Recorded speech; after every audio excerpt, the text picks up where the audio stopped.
إذا مشاهدينا الكرام، بعد نهاية المواجهة أنصار العميد أيضا أبدوا عن سعادتهم بهذا التتويج الثامن لفريقهم، و في المقابل أنصار نصر الحسين داي إذا أبدوا عن خيبة أملهم بعد خسارة فريقهم للنهائي الرابع لهم في تاريخ النصرية.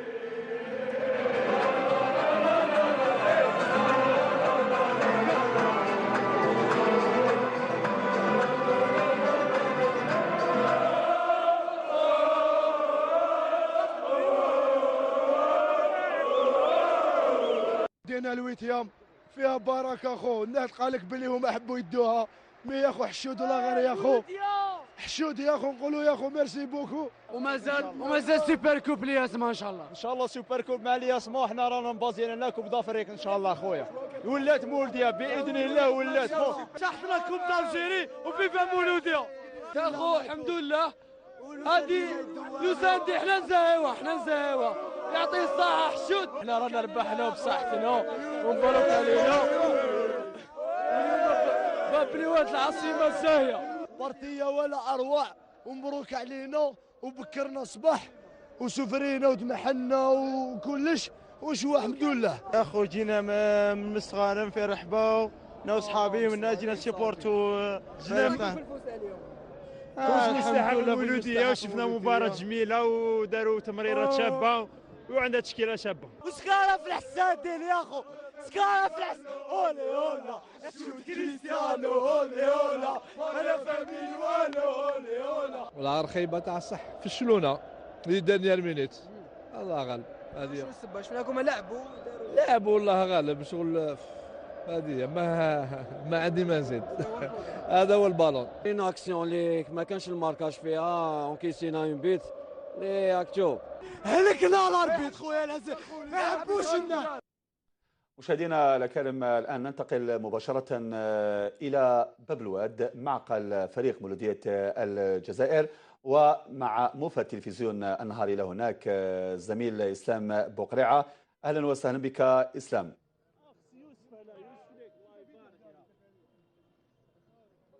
اهلا بك من جديد يا زميلي عمر، مباشره من باب الواد معقل مولوديه الجزائر، معقل نادي مولوديه الجزائر. فرحه هستيريه، فرحه جنونيه، فرحه خياليه يعني هنا بباب الواد. الانصار يحتفلون، مدينه باب الواد ستعيش ليله بيضاء بعد التتويج باللقب الثامن، بعد التتويج بلقب كاس الجمهوريه. يعني انصار مولوديه الجزائر سعداء بهذا التتويج وبهذا اللقب الذي اعاد لهم الفرحه بعد موسمين طويلين عاش فيها يعني المر، يعني ان صح التعبير، دون اطاله. يعني زميلي عمر، ناخذ اراء الانصار اكيد انه صعوبه كبيره. نعم. والتتويج والفوز بالكاس. يعني نبداو بالاول، تتويج باللقب. ايش قلنا على اللقب هذا؟ مبروك عليكم يا خويا، مبروك علينا ويعطيكم الصحه.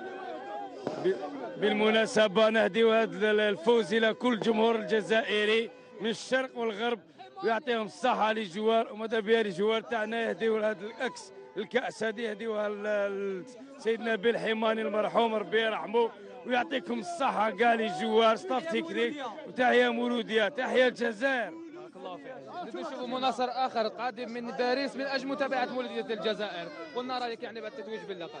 نعم يا خويا، انا فرحانين بزاف وزهد كاع العاصمه ان شاء الله، ويعطيهم الصحه لي جوار، ويا خويا ومبروك علينا كامل يا خويا. يعطيكم الصحه. مبروك عليكم. يعني نزيدوا نشوفوا مناصر آخر، يعني تتويج باللقب. قلنا على التتويج تاع اليوم. مبروك علينا، وقولوا الملح انتم خوتنا وما تزعفوش، والياسم خوتنا، وان شاء الله تزهق كاع العاصمه، والملاحه غير يفرحوا معنا نورمال، ما كان صرا والو، وراكم ندوها لدار حيماني حنا. يعني زميلي عمر، نبقى مع الاجواء الان. نترككم مع زميلي اسلام. اكيد انه الاجواء كبيره في باب الواد، وصعوبه رصد اراء الانصار. اكيد ان الكل يريد ان يتحدث على هذا التتويج. اجواء كبيره وفرحه هستيريه لانصار مولوديه الجزائر.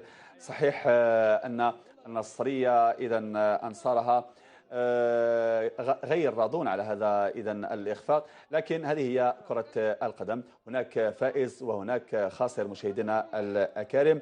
سنرصد لكم مشاهدينا الكرام الأجواء إذن في مواعيدنا الإخبارية اللاحقة وكل جديد حول تتويج فريق مولودية الجزائر.